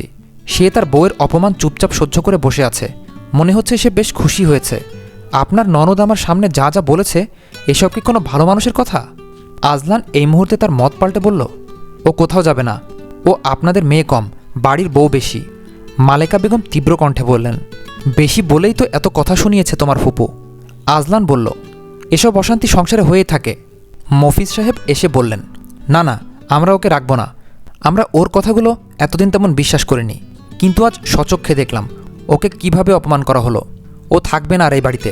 আমি আমার মেয়েকে নুনে ভাতে খাওয়াতে পারবো। আজলান তিথিকে বলল, মেহবুব, আমি তোমাকে বলে দিচ্ছি, ডোডোকে নিয়ে তুমি কোথাও যাবে না। যদি যাও। তিথি তার পাল্টা প্রশ্ন করল, যদি যাই? আজলান দাঁতে দাঁত পিষে রেগে শুধু চেয়ে রইল। তার মনের অশান্তি ও বিরক্তি চক্ষু দিয়ে প্রকাশ করতে চাইছে সে। তিথি চোখ সরিয়ে ব্যাগের দিকে হাত বাড়ানোর সঙ্গে সঙ্গে আজলান হনহনিয়ে এগিয়ে এসে তিথির হাত খপ করে ধরে টেনে নিয়ে ঘর থেকে বেরিয়ে এলো। সবাই স্তব্ধ হয়ে গেল। আম্বিয়া বেগমও দৌড় লাগালেন। আফতাব সাহেব দ্রুত পদক্ষেপে এসে আম্বিয়া বেগমের পথ আটকে বললেন, ওদের ছেড়ে দাও। আজলান তিথিকে রূঢ়ভাবে ধরে ছাদের দিকে নিয়ে যেতে লাগল। মফিজ সাহেব, মালেকা বেগম এবং অন্যান্যরা হতভম্ব হয়ে দাঁড়িয়ে রইল। তিথি বিরোধিতা করার চেষ্টা করছে, কিন্তু আজলানের শক্তিশালী হাত থেকে তার মুক্তি পাওয়া সম্ভব হচ্ছে না। আজলানের মুখে ক্রুদ্ধ ভাব ফুটে উঠেছে। তিথির চোখে অসহায়তা ও ক্ষোভের মিশ্রণ স্পষ্ট। সে চেঁচিয়ে যাচ্ছে, তবুও আজলান তাকে ছাড়ছে না। তিথি হার মেনে নিল এক পর্যায়ে। ছাদে এখন কেউ নেই। স্টেজে কেকটা পড়ে আছে এবং চেয়ার ও টেবিলগুলোর সামনে এলোমেলো হয়ে আছে। তিথিকে এনে আজলান তার হাত ছেড়ে দিল। তিথি কাঁদছে। আজলান ছাদের দরজা বন্ধ করে তার সিদ্ধান্তের প্রতি দৃঢ়তা দেখিয়ে বলল, তুমি আমাকে বিয়ে করতে বলেছিলে না তোমার কোন একটা বান্ধবীকে? তিথি ভাঙাস্বরে উত্তর দিল, হ্যাঁ, তার নাম্বারটা এনে দিও। তিথি বিস্মিত হয়ে জিজ্ঞেস করল, কেন? আজলান সংকটের মুখে তার সিদ্ধান্ত জানালো। বলল, বিয়ে করব, তোমার সাথে আমার হবে না, তাই আমি ঠিক করেছি আরেকটা বিয়ে করব। তিথি নাক টানল। আজলান তার বাহু চেপে ধরে বলল, আমি ফেড আপ মেহবুব। আমি জেদি হলে তুমি গাধি। এরকম গাধির সাথে আমি এক সেকেন্ডও থাকব না আর। তিথির চোখের অবস্থা ভয়ঙ্কর। তার চোখ ফুলে গেছে। আজলান তার চিরকালীন রাগের সুরে বলল, যত ইচ্ছা কাঁদো, তোমার সতীন এলে ইচ্ছে মতো হেসো, তোমার বহুদিনের ইচ্ছা। তিথি কাঁদতে কাঁদতে গভীর শ্বাস টেনে বলল, ওর তো বিয়ে হয়ে গেছে। আজলান কপাল চেপে ধরে বলল, তারপরও দাও, ওর বরের কাছ থেকে চেয়ে নিয়ে আসব। আজলানের চাহনীয় কথায় তিথির মনোযোগ বিভ্রান্ত হয়ে গেছে। দুজনেই দুজনের দিকে খ্যাপাটে দৃষ্টিতে তাকিয়ে রইল। হঠাৎ করে মনে হলো দূরত্ব তাদের মধ্যেকার স্বাভাবিক সম্পর্কের সেই মিষ্টি নিকটতা হারিয়ে দিয়েছে। যেন সময়ের স্রোতে ভেসে গিয়েছে তাদের প্রণয়ের চিরচেনা স্বামী স্ত্রীর ঘনিষ্ঠতা। দীর্ঘদিন পর একে অপরের মুখোমুখি হওয়ার পর তাদের চোখে চোখ পড়তেই যেন পুরনো দিনের স্মৃতি ফিরে এলো। এক মুহূর্তের জন্য সব কিছু থেমে গেল। আজলান বলল, তোমার সতীন আমার গায়ের উপর পা তুলে ঘুমালে তোমার ভালো লাগবে? খুব লাগবে। তিথির কণ্ঠস্বর ফাঁপা। আজলান তার কোমর জড়িয়ে টেনে এনে বলল, এভাবে টেনে এনে আদর করব, তোমার ভালো লাগবে? খুব মজা লাগবে। আজলান হিংস্র হয়ে উঠে বলল, তোমার কষ্ট হবে না বেয়াদ্দব? তিথি দৃঢ়ভাবে উত্তর দিল, না। কেন? তিথি একটু সময় নিয়ে বলল, আমি মরার আগে তুমি বিয়ে করতে পারলে তবেই তো। আজলান তার মনোরম চোখে অধিকারবোধের চিহ্ন দেখতে পেল। কি শান্তি সেই অধিকারবোধের মধ্যে! আজলান শেখ তো এটাই চেয়েছে বরাবর। নিজেকে সামলে নিয়ে তিথির গালটা মুছে দিয়ে আজলান বলল, সব আটা ময়দা তো ধুয়ে চলে গেল, সে যে কী লাভ হলো? তিথি তীব্র বেগে উঠে তার হাত সরানোর চেষ্টা করতেই আজলান তাকে নিজের কাছে টেনে ধরে ধমকে উঠে বলল, মেহবুব। তিথি স্তব্ধ হয়ে গেল। আজলানের কঠিন মুখের সামনে দাঁড়িয়ে তার সাহস হারিয়ে গেল। আজলান ধীরে ধীরে তিথির কাছে এলো। তার চোখে তীব্রতা এবং মৃদু তেজের মিশ্রণ। তাদের মাঝে শূন্যতা ক্রমশ সংকীর্ণ হতে লাগল। এক স্নিগ্ধ মুহূর্তে দুজনের ঠোঁট একে অপরের ঠোঁটে স্পর্শ করল। আজলান তিথির ঠোঁটে ধীরে ধীরে চুম্বন করল, যেন সেই চুম্বন সমস্ত কথা এবং অনুভূতি বহন করছে। তিথি অবাক হয়ে তার প্রতিক্রিয়া দিল। হঠাৎ করেই দুজনেই একে অপরের ঠোঁট কামড়ে ধরল, যেন তাদের ক্ষোভ আর রাগের সমস্ত অভ্যন্তরীণ আবেগ বাইরে বের হয়ে আসছে। চুম্বনের এই অস্থিরতা, ঝগড়ার উত্তেজনা আর অম্ল স্বাদের এক অদ্ভুত মিশ্রণ থেকে তিথি নিজেকে ছাড়িয়ে নিয়ে বলল, তুমি 100টা বিয়ে করো, আমার কোনো আপত্তি নেই। এমন রাক্ষসের মতো কেউ চুমু খায় নাকি? আজলান হতভম্ব। তিথি তার বুকে কিল বসিয়ে বলল, ছাড়ো, চিৎকার করে ক্যামেরাম্যানকে ডাকবো। তোমার ইজ্জতের দফারফা করতে আমার 2 সেকেন্ড লাগবে আজলান শেখ। আজলান তাকে ছেড়ে দিল নির্লিপ্তভাবে, যেন কিছুই করেনি সে। নিজের ভাবগাম্ভীর্য ধরে রেখে টিস্যু দিয়ে নিজের মুখ মুছতে মুছতে বলল, তুমি ছাদ থেকে নেমে সোজা আয়নার সামনে গিয়ে দাঁড়ালে বুঝতে পারবে কার ইজ্জতের দফারফা হয়ে গেছে।